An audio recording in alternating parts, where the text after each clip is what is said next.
It's a war crime. The Israeli government have brazenly, publicly and openly declared their intention to commit a war crime and have commenced that war crime against the people of Gaza, saying that they intend to starve of food, electricity, water 2.2 million people. That is a war crime under the 4th Geneva Convention. They are raining down thousands of the most sophisticated missiles known to humanity onto the most densely populated area in the world, carrying the certainty that almost every missile will incur civilian casualties, will and are destroying the infrastructure, the water infrastructure, the energy, making Gaza uninhabitable.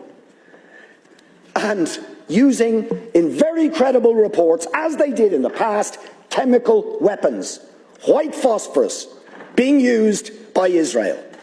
And you try to suggest there is some symmetry, some equivalence between the actions of Hamas and what Israel has been doing to the Palestinians for decades.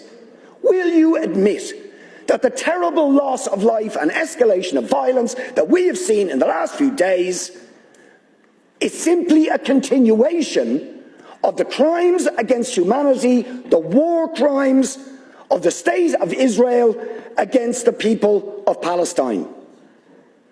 And it's not me saying this. You have, or you should have read, the reports of Amnesty International, which we asked you to read and act on Human Rights Watch, on the UN Special Rapporteur to Palestine, on the UN Human Rights Council on the issue of Palestine.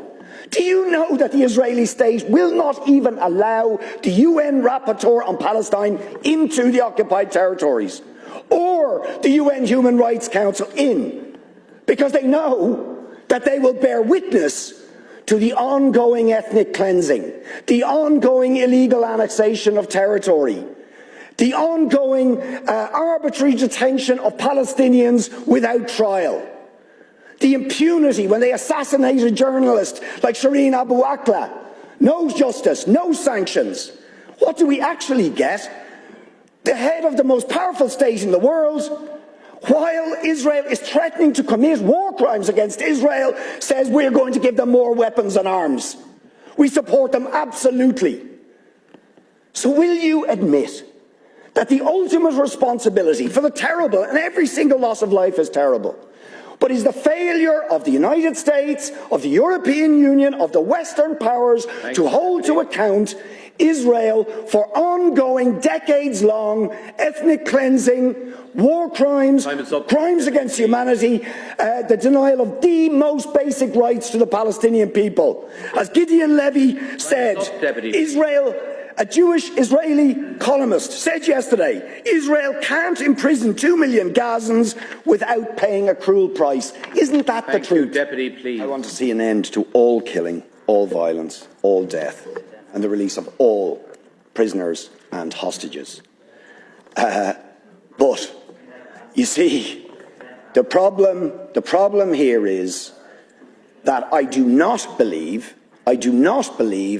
that an apartheid regime has the right to exist anywhere.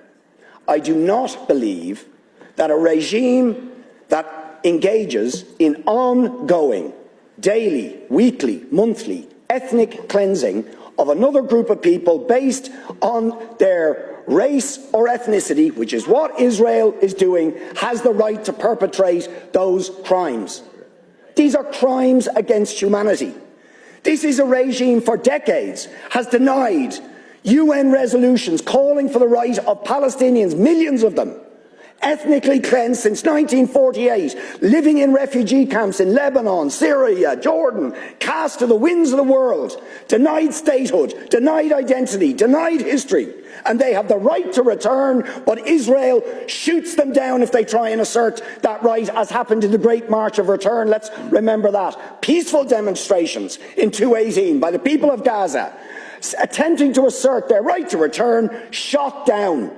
The UN at the time called for investigations on that episode for war crimes and crimes against humanity.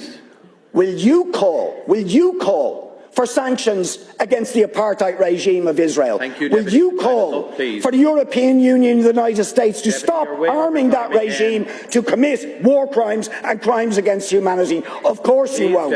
Of course you won't.